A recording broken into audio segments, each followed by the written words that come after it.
Just how big and how tall is that Oakland Athletics potential Las Vegas stadium going to be? Believe it or not, there is a domed baseball stadium in this very world that matches the team's size and capacity plans. That's the good news. The bad news, everything else about the project, as well as what other dome stadiums do, other arenas in general do. They all highlight just why the latest renderings of the Las Vegas baseball stadium still do not make any sense. I'm Cheyenne Hollis, this is The Touchback, and you don't need to be Art Van da Leigh to understand just how poorly thought out the Oakland Athletics' latest Las Vegas stadium renderings happen to be. What do you do? I'm an architect. You're an architect? Is the Oakland Athletics planned Las Vegas stadium feasible? That's the big question everybody certainly wants to know. The answer is yes, we actually know that it is in fact possible. We have proof that you can build a dome baseball stadium on 9 acres of land with a capacity of around 30,000. As much as I despise John Fisher, that much is true.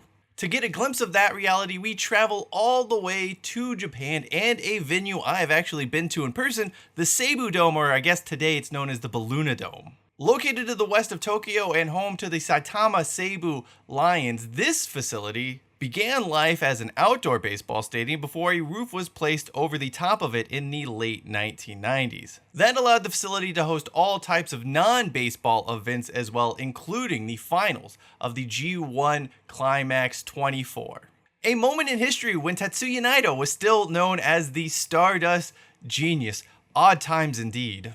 Anyway, the Seibu Dome covers a little more than 9 acres in terms of area size. The specific number actually varies. I have found 9.5-ish acres online. If you measure the facility on Google Earth, you get closer to 10 acres, but it's close enough. The capacity of the dome is 31,522 seats, which actually makes it bigger than what the A's plan with less of a capacity, although again, we're talking not by all that much.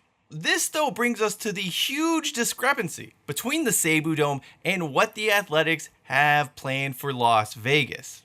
The Seibu Dome features a single bowl. The A's renderings have 4 separate decks. That does not compute in the slightest. Seriously, the A's capacity in these renderings look closer to 40 or even 50,000. The Seibu Dome, which actually holds 31,000 and some change, seems far smaller by comparison. These two just do not coalesce on the same idea of being the same size and the same capacity. Moving on to the height, the Seibu Dome is 63 meters at its highest point. Tropicana Field is roughly 68 meters in height, and the most obvious comparison to the A's Las Vegas Stadium, the Sydney Opera House, is 67 meters tall. That gives us a really good idea of what we can expect the height of the potential Las Vegas Stadium to come in at. Probably somewhere between 65 and 70 meters, with again 67 to 68 being the most likely height for this alleged stadium. To get a better understanding though of just how this height measures up, for lack of a better term, let's place it in the context of its surroundings. At 67 to 68 meters, that roughly equates to the A Stadium being 20 to 22 stories tall. The highest tower at the Tropicana site as of today stands 70 meters, which basically means the stadium will be the same height as the current Tropicana Hotel, at least the main tower. Across the street, you have the MGM Grand, which is 30 stories. New York, Kitty Corner, or Caddy Corner. Which one is it? I never know. Doesn't matter. Anyway, New York, diagonal from the Tropicana is much taller. It is worth noting that the developers of that project, despite building higher towers, did not block off the resort with a massive full-size Statue of Liberty. In fact, I believe their Statue of Liberty is a third of the size. If you go up and down the strip, you rarely see huge 20+ story structures standing at the front of these properties. Here's the deal, even if Bally's were to push their hotel, whatever they're going to build on this site, to the very back corner of the land plot, the amount of dead space the stadium would create is massive. It's huge. You're talking about 10 to 15-ish stories of that resort, what you're just going to be looking directly at the back of the A's Las Vegas Stadium, which will look like I guess like a disfigured roly-poly. There's a reason you aren't being shown renderings of the back of the stadium, by the way, because it's just not going to be a pleasant view. Now, of course, that resort will also have rooms likely facing out towards the south of the desert and the airport or whatever the case may be, but the big selling point, the rooms that get the premium in Vegas are ones with strip views, and you're cutting off floors of that at the whatever the new Bally's hotel on that site is. I know Bally's is not the smartest company in the world, the best run company in the world, the most efficient company in the world. I could go on and on bagging them, so let's just move on. I know they aren't particularly up to date on what's happening, but eventually they're going to catch on to this. It seems likely that they're going to want the A's to, take it down a notch or two, because it's going to really harm their resort overall when you have this huge structure on it. What do the A's do in that point? They could dig down, I suppose, maybe by 5 or 10 stories. That is always expensive, though, and making the stadium seem smaller at street level does kind of defeat the purpose. Really, like, if this thing were to be looking eye to eye with the Excalibur Castle across South Las Vegas Boulevard, I mean, that screams minor league.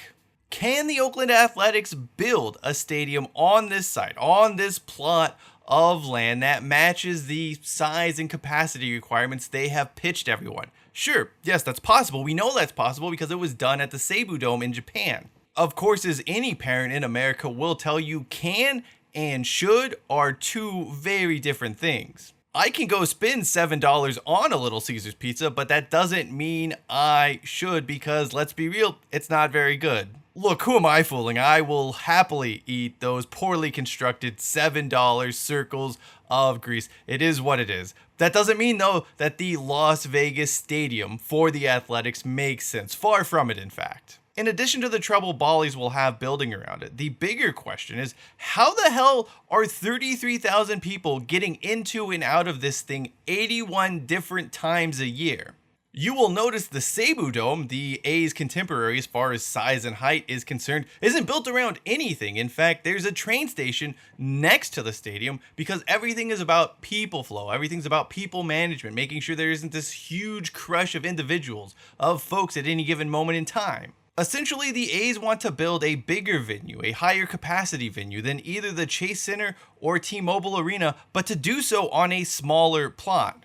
Not only that, but you're doing so on what happens to be one of Las Vegas's most congested, most troublesome stretches of road. Seriously, you don't need to be a local to understand just what a shit show Tropicana is between Koval Lane and Dean Martin Drive. It's a nightmare. It's a disaster. It's just, you're going to put this venue in an area that already has massive problems getting people from point A to point B. As bad as that is, and how that still has never been addressed by anyone associated with the project. In fact, we all know Nevada state senators asked the A's about this very problem and never got an answer from them. But that aside for the moment, the worst part of these renderings, perhaps the biggest lie with the entire project, is trying to make the A's Las Vegas Stadium out to be some sort of entry point, as if that's going to be open at all.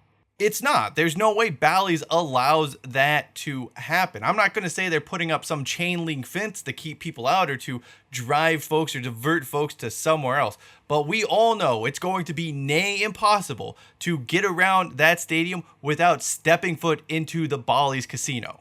All that does, though, is to create more congestion, more headaches, and an even worse experience. The MGM Grand Arena sits about 16,000 or so folks, and getting in or out of that during any event, it's not fun. It's not particularly well thought out. Of course, MGM doesn't care. They just want to funnel you through the casino or the sports book or whatever happens to be on the property. Now imagine that, but only with 33,000 people or 30,000 people or whatever the final capacity ends up being, as opposed to 16,000. There is no doubt in my mind that those developing the stadium and coming up with plans already know that this is an issue, and they're just saying, screw it, we don't care. Like, this will be on attendees, not on us. They're going to put up with whatever stupid thing we end up building, if they build it at all, of course.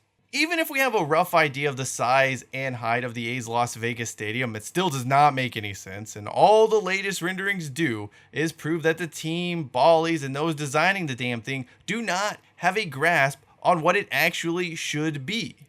This is a 30,000 seat stadium on 9 acres. This is also allegedly a 30,000 seat stadium on 9 acres. One is real, and one looks to be a pipe dream, a fantasy among fantasies. There is one final thing I would like to point out as it relates to the Seibu Dome and whatever the A's wish they could build in Las Vegas. I can actually get to or from the Seibu Dome from Ikebukuro, my favorite neighborhood in Tokyo, in about 45 minutes by train and for less than $10 round trip.